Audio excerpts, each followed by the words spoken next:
The other big event during the week was the release of this Aged Care Task Force report into the future of aged care and government funding in Australia. And joining me live from Brisbane is the Aged Care Minister, Anika Wells. Thanks so much for your time, Anika Wells. You released this report on the future of aged care and the unaffordability of it during the week. It's been made clear to me that for reforms to go forward, the view in government is you need to do a deal with the opposition. Are you working on that, and can it be achieved? Yes, we are, and yes, I hope so, Andrew. I think we should all agree that aged care is one of those areas that has been long neglected. We know that because of the 144 recommendations of the Royal Commission into aged care quality and safety, and we also know that the very sustainability of this sector stands at risk because there isn't enough money going into a sector that needs more money. When you look at the demographic trends before us, we're going to have an additional 3.5 million Australians over 80 by the next 40 years. The number of people aged over 65 will double. The number of people aged over 85 will increase threefold. The number of our centenarians will increase sixfold. And that's going to need a lot of investment to make sure that they have a bed and a high quality service to care for them as they age. All right. Is it your intention to have reforms up and running in time for the May budget, to be included in the May budget, any changes to funding arrangements? Look, we've received the report from the task force. We have been working on that for a few months. That allowed us to rule out a couple of things this week. You would have seen that, Andrew. I know that you are keenly interested in aged care. No new levy on all Australians, no new tax on Australians, no changes to the treatment of the family home. And we did that because those were red lines that the opposition had made clear in the budget reply of the opposition leader last year. And we did that both so that older Australians had some certainty about the pathway forward and also to give us the best possible chance of working in a bipartisan manner on something so important. You've got two big problems here, it's fair to say. One is the cost of aged care, going from $24 billion to $42 billion from 2022 to 2027, and it keeps going. And the other is the Royal Commission's findings the system is one of neglect. Are you confident you have the plans required to tackle both of these?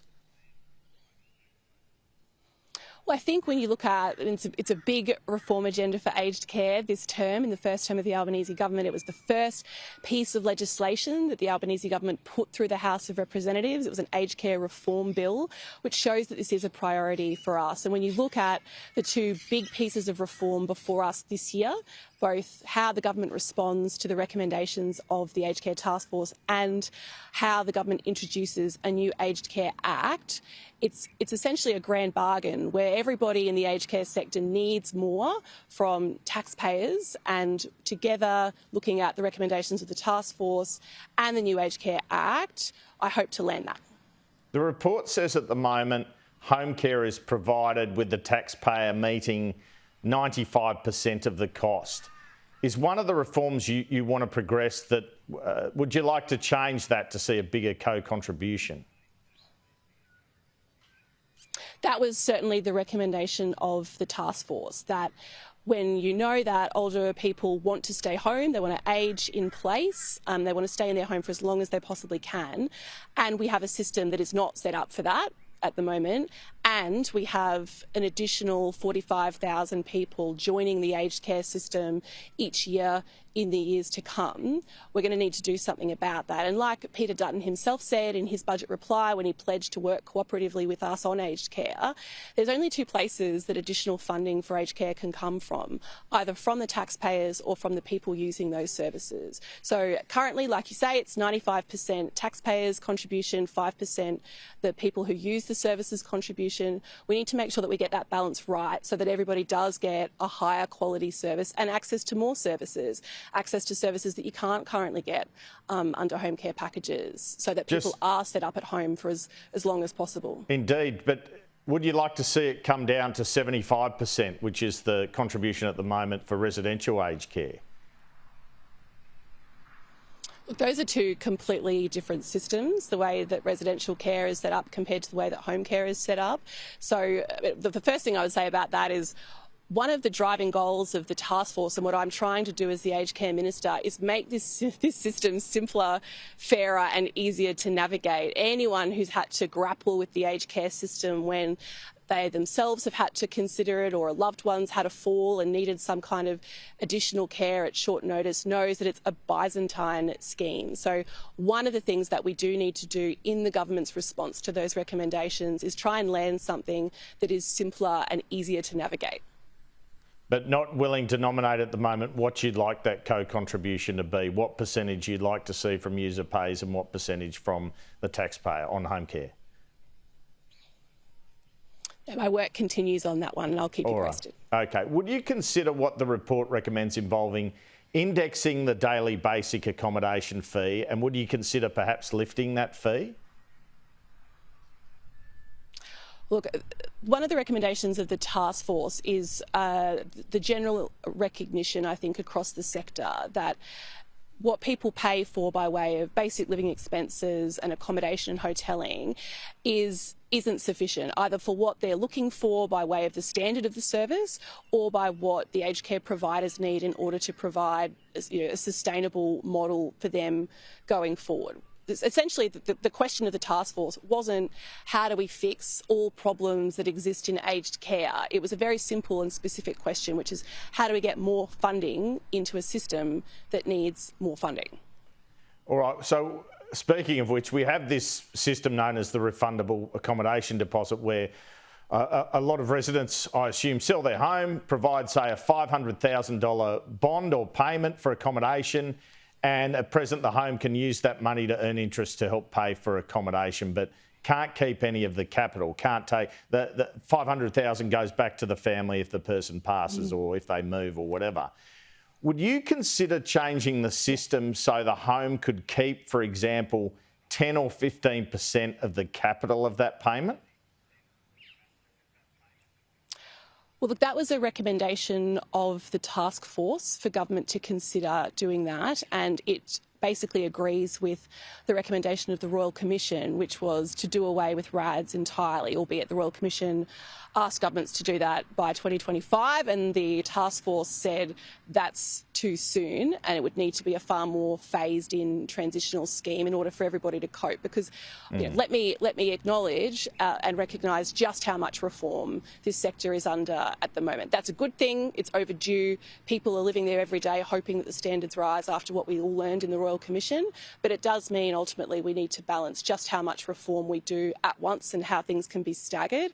And that was why you'll see the task force's recommendation was to consider what you're proposing, but to do it in a far more graduated way.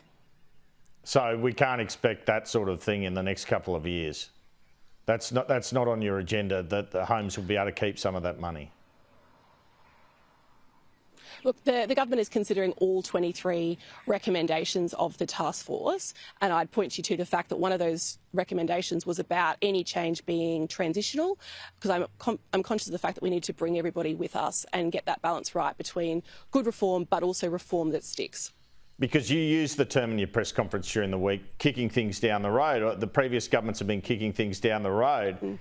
And yet, Minister, in that task force report, it recommends about refundable accommodation deposits, an independent review in 2030. Well, you may well not even still be in government. Perish the thought for you, I guess, but at that time. So, I mean, that really looks like kicking things down the road, doesn't it? I don't think so. I think the point I was making about kicking the can down the road is that there were 22 reports in the 9 years of the previous government into aged care.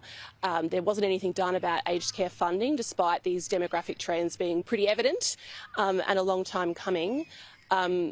We've had this report since December. We've been working steadily on it. We've made some progress in the announcements that I was able to make at the press conference earlier this week, as you said, being able to rule out a number of things and set a pathway forward.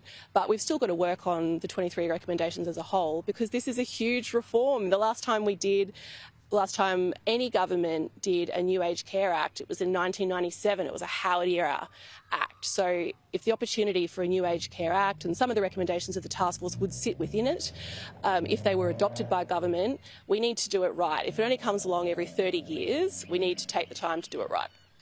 Okay, on Friday, hundreds of thousands of aged care workers won a 14% pay rise, coming after last year's 15% pay rise from the Fair Work Commission. Can you confirm how many workers this affects? And a lot of the commentary was around a fear of the impact of inflation of that pay rise. Do you have a view on that? I saw that commentary. There was a little bit of that commentary when we invested $11.3 billion in the interim pay rise of 15%, which went to 250,000 aged care workers across the country last year, so 1 July last year.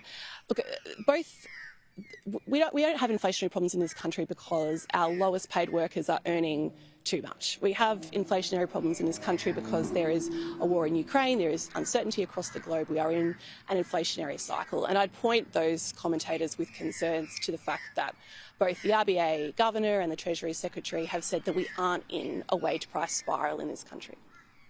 All right, and how many workers will be impacted by that? Well, I'm not sure if you've read it yourself, the 102-page decision yet, Andrew. It was a lot more complex than the interim decision. It suggested new classification scales for personal care workers entirely.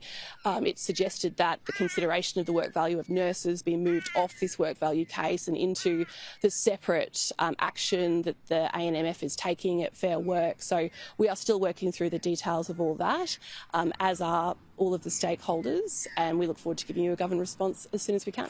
All right, what's your reaction to the defeat of Ipswich West by the Labor Party in the state by-election overnight? Are there any implications for the state election later this year, or concerns for Labor's result there? And are there any lessons or any impact for your government?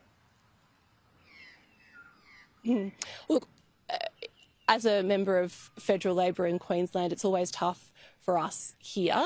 I'm keeping a close eye on some of the council by-elections that we had here in Brisbane last night, and there's 2 races for wards that sit within Lilly, who currently are on a knife's edge, where we, Labor, are a genuine prospect of taking 2 wards off the Liberals at Brisbane City Council, which remains the largest Liberal government on the mainland for Australia. So I'd also point you to, if you look at some of the results for the Greens in those council wards and that impact that might have both in October and next year sometime, there is clearly a lot for us to work on.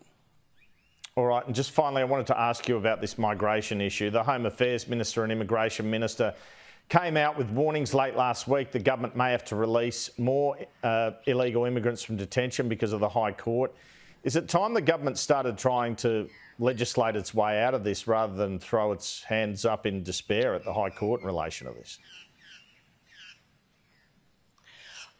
I wouldn't agree with that premise. I don't think that's what we've been doing. We've invested an additional $250 million to our law enforcement and security agencies to tackle this problem head on.